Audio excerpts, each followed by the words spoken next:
Chip जो है वो उनकी अलग से वही चिप है जो पेगासस में थी।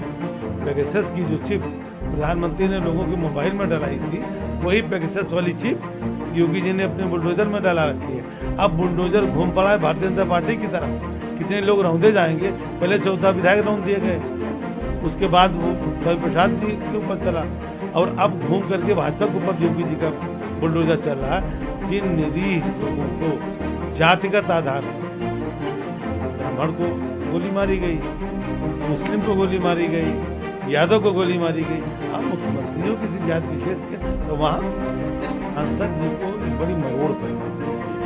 जिस दिन से हमारा भैया का राजनीतिक दूरियां मिटी, तो उनको अपना भविष्य खतरे में दिखता है। और ये कहना कि कैलाश मुसलमान है, ये कहना कि ओवैसी भगवान श्री राम के वंशज हैं, ये कहना कि ओवैसी भगवान परशुराम के वंशज हैं, फिर ये कह देना कि साहब बरूदी खड़ार है, फिर अगली बार ये कह देना कि एक उन्होंने मतदाता को फटीचर कहा कि आपने सुना। तो जो जिस मतदाता को बड़े से बड़े नेता इस देश का भगवान कहता है, और चुनाव के समय में और बड़ी पदवी हो जाती है, और उसके बाद में उसको फटीचर कहना, की मानसिक मुझे अच्छा। ZDS TV में सर आपका बहुत बहुत स्वागत है। कर्नलगंज विधानसभा 298 से आप समाजवादी पार्टी के नेता हैं। थोड़ा आप अपने यहाँ क्षेत्र में जनता की राय बताइए। अगर आप जीतते हैं तो जनता के लिए क्या क्या संदेश देंगे, कुछ बताइए सर। आपको धन्यवाद। मेरी राजनीति का सदैव आधार विकास रहा है। इस क्षेत्र की जनता ने हमें जितनी बार मौका दिया, मैंने, क्योंकि हमारा क्षेत्र बहुत पिछड़ा हुआ क्षेत्र था, और पिछड़ा क्षेत्र होने की वजह से यहाँ काम की गुंजाइश बहुत ज़्यादा थी। ये बाढ़ग्रस्त क्षेत्र था, यहाँ सड़कें नहीं थी, यहाँ पुल नहीं थी, यहाँ बिजली नहीं थी। हमने अपने कार्यकाल में 3 बड़े बांध बनवाए, एल्गिन ब्रिज चसड़ी बांध, सकरौर भिखारीपुर बांध, भौरीगंज रिंग बांध, और पूरे क्षेत्र में पुलों का को तो कहीं नाम निशान नहीं था। आज छोटे बड़े 26 पुल यहाँ बनकर तैयार हो चुके हैं, और अब 2-1 पुल शायद बाकी रह गए हों, और हमने पूरे क्षेत्र को सड़कों से जोड़ा है। 8 प्राथमिक स्वास्थ्य केंद्रों का निर्माण कराया है।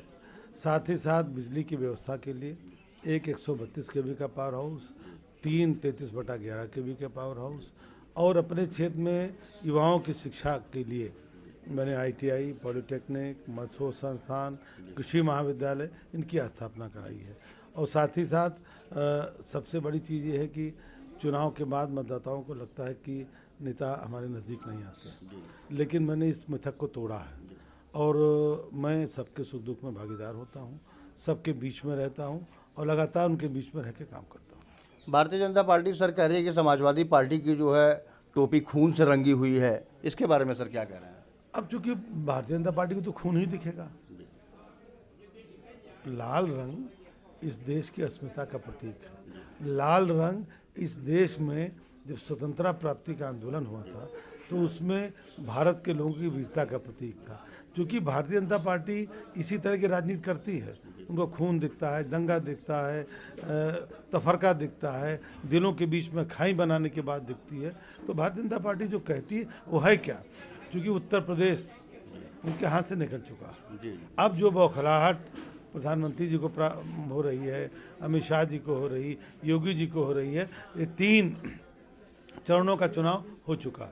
3 चरणों के चुनाव में ये हम समाजवादी पार्टी के लोग कम से कम 145 से 150 सीट के बीच में आ रहे हैं। तो इनको बौखलाहट होनी। अभी तो यही कहा, अभी देखिए आगे और क्या कहते हैं। नहीं, भारतीय जनता पार्टी माननीय योगी जी कह रहे हैं कि हम दंगाइयों की गर्मी निकाल देंगे और सपाइयों की भी गर्मी निकाल देंगे। उस बारे में आप क्या कह रहे हैं सर? गर्मी तो उनकी निकल गई जी। सपाइयों दंगाइयों की गर्मी, दंगाई की गर्मी वो निकालें, बहुत अच्छा, वेरी गुड, अच्छी ये काम सरकार का है। नहीं, सपाइयों की गर्मी निकालने की हैसियत न योगी जी में है, न मोदी जी में है। इसके कार्यकर्ता बड़े तेज कार्यकर्ता हैं, लड़ने वाले कार्यकर्ता हैं, पैसे पे बिकने वाले कार्यकर्ता नहीं है। उनको लग गया ना, पहले और दूसरे चरण में जो पश्चिमी उत्तर प्रदेश में हुआ, तीसरे चरण में जो आपके बीच वाले प्रदेश के हिस्से में हुआ, तो गर्मी किसकी निकली तो समय बताएगा। नहीं, योगी जी बार बार बयानबाजी में कर रहे हैं कि 24 घंटे के अंदर जो है 10 मार्च के बाद जो है हम सबकी गर्मी अच्छों की निकाल देंगे। इस बारे में जो है वो तमाम तरीके की बयानबाजी कर रहे हैं। इस बारे में सर क्या कह रहे हैं, कुछ बताइए। अब इस बारे में कहना मैं बहुत ज़्यादा इसको महत्वपूर्ण नहीं मानता हूँ, इसलिए कि इस तरह के बयान कोई बुद्धिमान आदमी या कोई राजनीतिक में परिपक्व आदमी नहीं कि मैं फला तारीख को जीतूंगा, गर्मी निकाल दूंगा। अरे आप गर्मी निकालने के लिए मुख्यमंत्री बने हो, आप सड़क, बिजली, स्कूल, अस्पताल, आधारभूत संरचना, इसके लिए आप मुख्यमंत्री बने हो कि एजेंडे में कहीं है गर्मी निकालने की बात? घोषणा पत्र में है गर्मी निकालना? घोषणा पत्र दूसरा है, गर्मी दूसरी है और निकल कहीं अलग रहा है। ये इन चीज़ें देखिए, इस राजनीति में बुलडोजर का स्थान नहीं है, ये लोकतंत्र है। नहीं, बुलडोजर में तो बता रहे हैं कि हमने चिप लगा रखा है, आतंकियों को मैं देख लूंगा उससे, इसके बारे में नहीं, वो चिप जो है वो उनकी अलग से वही चिप है जो पेगासस वाली थी। जी, पेगासस की जो चिप प्रधानमंत्री ने लोगों के मोबाइल में डलाई थी, वही पेगासस वाली चिप योगी जी ने अपने बुलडोजर में डाला रखी है। अब बुलडोजर घूम पड़ा है भारतीय जनता पार्टी की तरफ, कितने लोग रौंदे जाएंगे। पहले 14 विधायक रौंद दिए गए, उसके बाद वो स्वामी प्रसाद जी के ऊपर चला और अब घूम करके भाजपा के ऊपर योगी जी का बुलडोजर चल रहा है। जिन निरीह लोगों को जातिगत आधार पर, ब्राह्मण को गोली मारी गई, मुस्लिम को गोली मारी गई, यादव को गोली मारी गई, आप मुख्यमंत्री हो किसी जात विशेष के संवाहक हो। नहीं, सांसद जी जैसे कह रहे हैं कि मुसलमान नहीं है, कलहंस ठाकुर हैं, इसके बारे में क्या कह रहे हैं सर? अब सांसद जी की किसी बात पर को यहाँ लोग गंभीरता से ले नहीं रहे हैं। सांसद जी को एक बड़ी मरोड़ पैदा हुई है। जिस दिन से हमारा और लल्ला भैया का राजनीतिक दूरियां मिटी, तो उनको अपना भविष्य खतरे में दिखता है। और ये कहना कि कलहंस मुसलमान हैं, ये कहना कि ओवैसी भगवान श्री राम के वंशज हैं, ये कहना कि ओवैसी भगवान परशुराम के वंशज हैं, फिर ये कह देना कि साहब बरगदी खंडार है, फिर अगली बार ये कह देना कि एक उन्होंने मतदाता को फटीचर कहा कि आपने सुना कि नहीं सुना? तो जिस मतदाता को बड़े से बड़े नेता इस देश का भगवान कहता है और चुनाव के समय में और बड़ी पदवी हो जाती है और उसके बाद में उसको फटीचर कहना, ये उनकी कहीं ना कहीं मानसिक विकृति का मामला है। उनको किसी अच्छे डॉक्टर को दिखाना चाहिए। जी, जैसे कांवरिया के बारे में बता रहे हैं कि कांवरिया की जब यात्रा हो तो उसमें गर्म पानी करके जगह जगह जो है उनका पैर धुला जाए और हमारा सरकारी हेलीकॉप्टर ले जाइए, उन पर जो है पुष्प की वर्षा की जाए। अगर कोई नक्सलवादी या फिर आतंकवादी कोई हमला करे तो हमारे ही हेलीकॉप्टर से उससे निपट लिया जाए। इस तरीके से योगी जी क्या बयानबाजी कर रहे हैं?